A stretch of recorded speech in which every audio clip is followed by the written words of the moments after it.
자, 다음은 피부의 부속기관, 우리 한선, 이제 땀샘에 대해서 배울 건데요. 아까 잠깐 봤던 거 뭐였어요? 땀샘이 한선이 두 개가 있구나. 하나는 항공으로 나오고 하나는 모공으로 나오는구나. 까지 봤습니다. 자, 그래서 이제 항공으로 나오는 데가 일반적인 에크린선, 소환선 여러분들이 알고 있는 거고요. 자, 이 모공으로 나오는 게 아포크린선, 대한선인데요.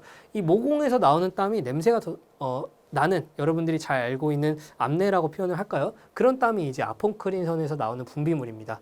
자, 그래서 여러분들 외우실 때는요, 이제 아포크린선에서 나오는 땀이 냄새가 나기 때문에 이제 냄새 나면 마음이 아프잖아요. 그래서 마음이 아포해서 아포크린선이라고 외우셔도 되고요. 혹은 이제 소환선, 대한선 한글을 가지고 외우실 분들은 제가 절대 일반화하는 건 아니지만 덩치가 크면은 조금 더 이 아포크린선이 분비가 잘 냄새가 날 수 있으니까 이제 큰 사람은 대한선 이렇게 해서 외우셔도 될 것 같습니다. 자, 어찌됐건 편한 방식으로 외워주시고 이제는 좀 분리를 해봐서 하나씩 살펴보도록 할게요. 땀샘은 우리 몸 전체에 분포하는데 종류에 따라 위치와 조금의 차이가 있다. 자, 에크린샘이라고 불리는 소환선이 있고요. 자, 아포크린샘이라고 불리는 대한선이 있다라고 하는 거. 그래서 하나씩 살펴보면요. 첫 번째로는 소환선, 에크린샘을 먼저 볼 겁니다. 자, 소환선이라고도 하기도 하고 에크린샘이라고 하기도 합니다.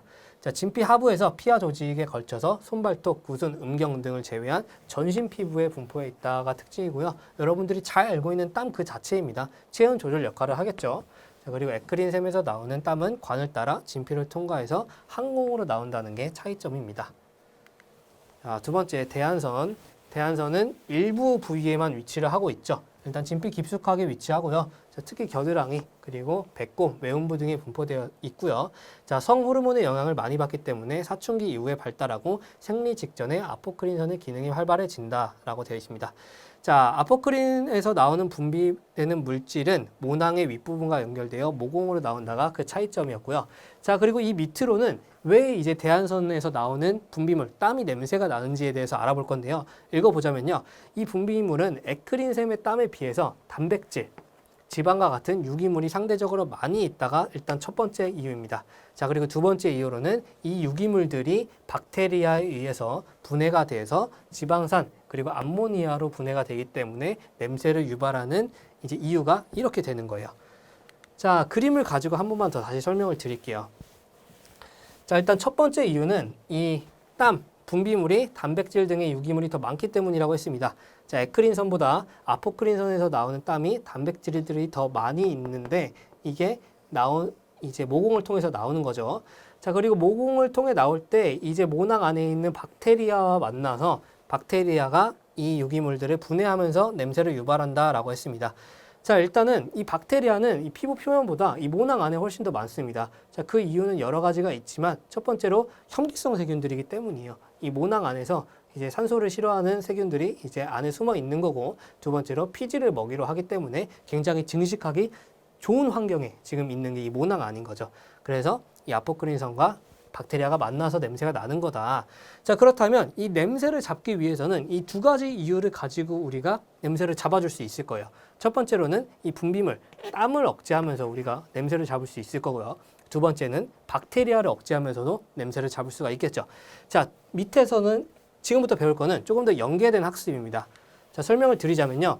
자, 냄새를 잡기 위해서 우리가 데오드란트라는 제품이 사용이 될 겁니다. 자, 그 원리는 방금 말씀드렸다시피 두 가지 원리가 있겠죠. 첫 번째, 모공에서 배출되는 땀의 양을 억제할 겁니다.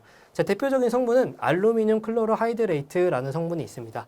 자, 이 물질은요, 발한 억제제, 수렴제, 탈취제로 사용이 되고요. 모공을 수축해서 발한을 억제하고 흡착 탈취하는 기능이 있다라고 합니다. 자, 그래서 여기서 여러분들이 이 알루미늄 클로로하이드레이트까지 배운 건 좋아요. 그러면 이제 우리가 지금까지 배운 것들을 더 응용해서 연기학습을 할 때, 자, 이런 물질이 쓰이면 특정 표시 문구를 해줘야 됩니다. 자, 어떤 표시를 해줘야 되냐? 여러분들이 14강에서 배웠던, 그리고 제 교재를 기준으로는 175페이지를 보시면 있을 거예요. 자, 그 표시 문구 중에 알루미늄 및 그 염료 함유 제품, 채취 방지용 제품류에 한해서 데오드란트 같은 거죠. 자, 이런 성분이 함유가 되었을 때는 다음과 같은 문구를 표시해줘라. 신장질환이 있는 사람은 사용 전에 의사, 약사, 한의사와 상의할 것. 즉, 알루미늄 클로라이드 레이트라는 제품을 쓴 데오드란트는 이 표시 문구를 해줘야겠죠. 여러분들은 공부를 이런 식으로 하셔야 되는 거예요. 아, 아포크린선에서 나오는 땀은 더 냄새가 나는구나. 그 이유는 이런 것들이 있고 그렇게 해서 냄새를 없애려면 이런 원리를 작용해서 냄새를 없애야 되는데 대표적인 이 성분은 이 표시문구와 같이 이렇게 있구나. 이런 식으로 연기학습을 하실 줄 알아야 여러분들이 볼 수 있는 이 공부를 할 수 있는 시야가 굉장히 넓어지게 되는 겁니다. 자, 두 번째 원리도 마찬가지예요. 두 번째는 박테리아를 제가 억제를 한다고 말씀을 드렸었죠. 땀 냄새의 원인인 박테리아를 제거해서 성장을 억제한다. 대표적인 성분으로는 트리클로산이라는 성분이 있습니다. 자, 사용 용도는 보존제, 정균제, 탈취제로 사용이 되고요. 자, 효과를 봤을 때는 박테리아 성장을 늦추거나 중단시켜서 냄새 유발을 억제한다라고 되어 있습니다. 여러분들 이 트리클로산도 굉장히 익숙하실 성분입니다. 전 시간에 배웠어요. 자, 9강에 여러분들 제 교재를 기준으로는 77페이지를 보면 보존제, 기능성 화장품의 이제 유효 성분에서 사용 한도가 있는 물질이었습니다.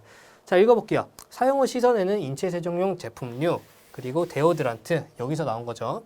자, 페이스 파우더, 피부 결점을 감추기 위해 국소적으로 사용하는 파운데이션에 0.3%의 한도가 있었고요. 자, 기능성 화장품의 유효 성분에 사용 후 씻어내는 제품류에 0.3%의 한도가 있었다라는 거 연계해서 여러분들 학습할 줄 아셔야 된다.